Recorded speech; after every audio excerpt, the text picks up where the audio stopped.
Salam saudara semuanya. Sebelum kita memulai aktivitas kita dalam satu hari ini, baiklah terlebih dahulu kita disapa oleh firman Tuhan.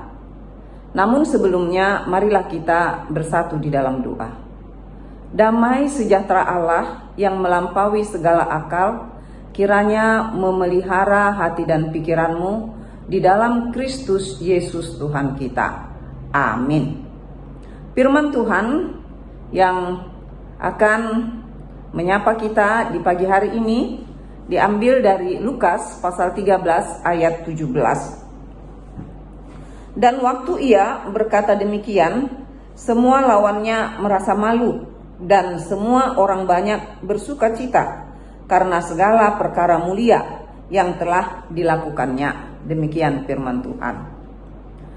Yang dikasihi Tuhan kita Yesus Kristus, ada satu hal yang paling diinginkan, yang paling dirindukan oleh orang-orang yang sedang dalam sakit, orang-orang yang sedang menderita oleh karena sakit penyakit. Demikian pun pada firman Tuhan pagi hari ini tidak luput dari ayat-ayat yang ada di atasnya atau sebelumnya, di mana seorang perempuan yang sudah 18 tahun dia diikat oleh roh jahat dan yang mengakibatkan perempuan tersebut menjadi bongkok dan dia tidak dapat meluruskan badannya oleh karena ikatan dari roh jahat tersebut. Kerinduannya tentu adalah agar dia dapat disembuhkan, agar dia dapat seperti orang-orang yang normal, tidak terus-menerus dalam keadaan bongkok. Namun apa yang dirindukan oleh perempuan tersebut ini dapat kita lihat melalui perikop ini, di mana perempuan ini bertemu dengan Tuhan Yesus karena pada waktu itu Tuhan Yesus sedang mengajar di bait suci Allah. Di sini tidak disebutkan bahwa perempuan itu meminta kesembuhan dari Tuhan Yesus, tetapi Tuhan Yesus sendirilah yang menawarkan kepada perempuan itu dengan berkata, "Hai ibu, penyakitmu telah sembuh." Jadi bukan tawaran lagi, tetapi Tuhan Yesus memberikan kesembuhan kepada perempuan yang diikat oleh roh jahat selama ini. Yang dikasihi Tuhan kita Yesus Kristus, tentu kita semua tidak heran kalau Tuhan Yesus menyembuhkan orang-orang sakit. Karena Tuhan Yesus pun datang ke dunia ini adalah dalam rangka kepeduliannya, dalam rangka kasihnya kepada kita umat manusia. Meskipun kita sudah berdosa dan ganjaran dari dosa itu, upah dari dosa itu adalah maut, Tuhan Allah berinisiatif, Tuhan Allah di dalam Yesus Kristus datang ke dunia ini dalam rangka agar kita semua umat manusia diselamatkan dari dosa kejahatan kita.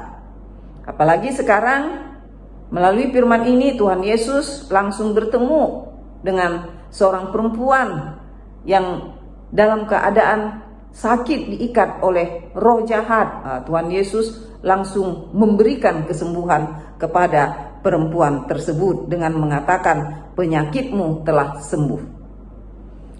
Coba kita bayangkan bagaimana besarnya sukacita perempuan yang sudah mengalami 18 tahun dalam keadaan sakit, dalam keadaan membungkuk. Wah, nggak tahu lagi ya apa yang bisa diucapkan dengan kata-kata. Mungkin ini sesuatu yang bisa dikatakan sukacita yang luar biasa yang dialami oleh perempuan tersebut. Namun yang dikasihi Tuhan kita Yesus Kristus, mungkin dari pengalaman-pengalaman kita ya, apakah pada saat kita bersukacita, semua orang yang ada di sekitar kita turut merasakan sukacita tersebut? Pasti jawabannya belum tentu. Kadang-kadang ada orang yang tidak senang kita bersukacita. Tapi janganlah kita seperti itu ya. Kalau kita menyaksikan saudara kita sedang bersukacita, tentu kita akan mendukungnya dengan juga turut bersukacita, mengucap syukur kepada Tuhan. Dan sebaliknya pada saat teman kita mengalami penderitaan, sepatutnya kita prihatin dan kita juga menunjukkan kepedulian kita kepada orang tersebut. Namun yang terjadi pada firman Tuhan hari ini diberitahukan bahwa ada seorang yang tidak suka melihat apa yang sudah dikerjakan oleh Tuhan Yesus, yaitu kepala rumah ibadat. Dia menjadi gusar hati karena Yesus menyembuhkan orang pada hari Sabat. Dan kepala rumah ibadat itu mengatakan ada 6 hari untuk bekerja. Ada 6 hari untuk bekerja.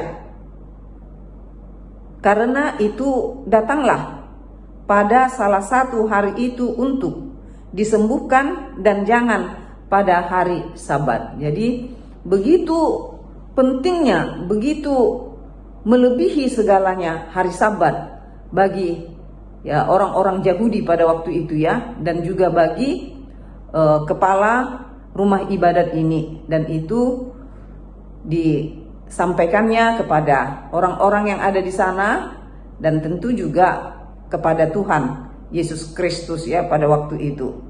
Sehingga apa yang diucapkan oleh kepala rumah ibadat itu dijawab oleh Tuhan Yesus Kristus dengan ucapan seperti ini.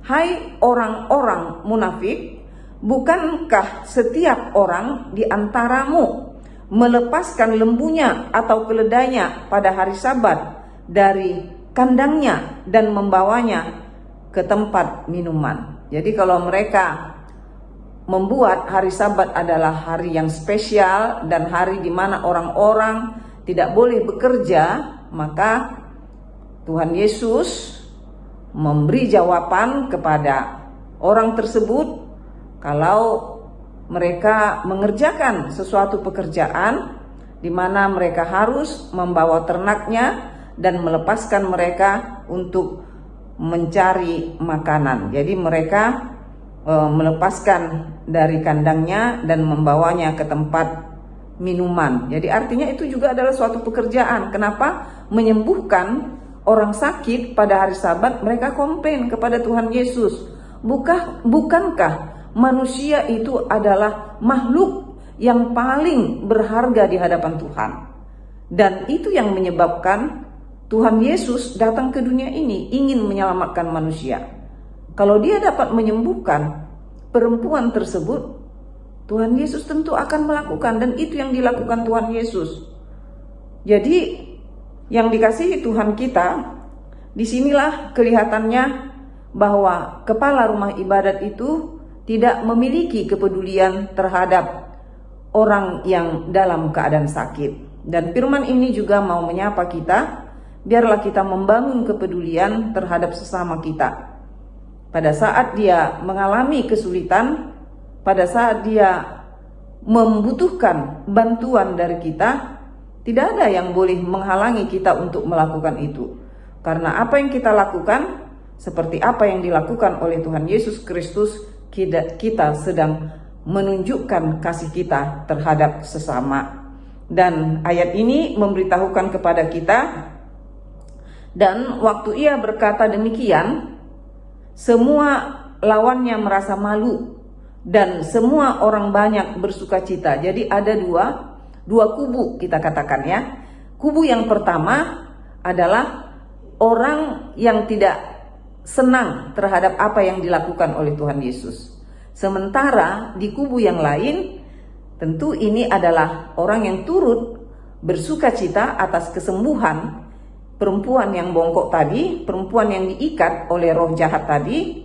Mereka bersuka cita karena segala perkara mulia yang telah dilakukannya. Jadi mereka dapat menyaksikan apa yang diperbuat oleh Tuhan Yesus kepada orang yang sedang membutuhkan kesembuhan, kepada orang yang sedang merindukan kasih kepadanya. Jadi bagi kita, saudara yang dikasihi Tuhan kita Yesus Kristus, tentu keteladananlah yang ditinggalkan oleh Tuhan Yesus bagi kita melalui peristiwa ini, yaitu marilah kita saling mengasihi, kita saling peduli satu dengan yang lain, mari kita saling mendukung, mari kita saling mendoakan. Itu yang diinginkan oleh Tuhan Yesus. Kita menjauhkan hal-hal kedengkian, hal-hal yang tidak disukai oleh Tuhan Yesus dari hidup kita sebagai anak-anak Tuhan. Tuhan kiranya memberkati kita semua, dan Tuhan melepaskan kita dari segala beban derita kita, karena Tuhan sungguh sangat mengasihi kita. Amin, kita berdoa. Bapa yang penuh kasih, yang kami sembah, kami puji di dalam Yesus Kristus, Juru Selamat kami yang hidup. Terima kasih Tuhan, terima kasih bahwa Engkau telah menyatakan cinta kasih-Mu kepada kami dengan hadir di tengah-tengah dunia ini, dan Engkau juga menunjukkan kuasa-Mu kepada orang-orang yang membutuhkan, orang-orang yang memang Tuhan mau memberikan kesembuhan kepada mereka. Terima kasih ya Bapa, terima kasih Tuhan Yesus. Demikian pun kami semua yang ada di komunitas ini Tuhan, yang sedang mengikuti renungan pagi pada saat ini, Tuhan Yesus, Engkau kiranya yang memberkati kami semua. Apapun yang sedang kami alami Tuhan, penderitaan, sakit, penyakit, kami percaya Tuhan pun mengasihi kami. Sembuhkan ya Tuhan, dan kasihani kami. Di dalam Yesus Kristus kami berdoa dan bersyukur kepadamu. Amin. Tuhan memberkati kita semuanya.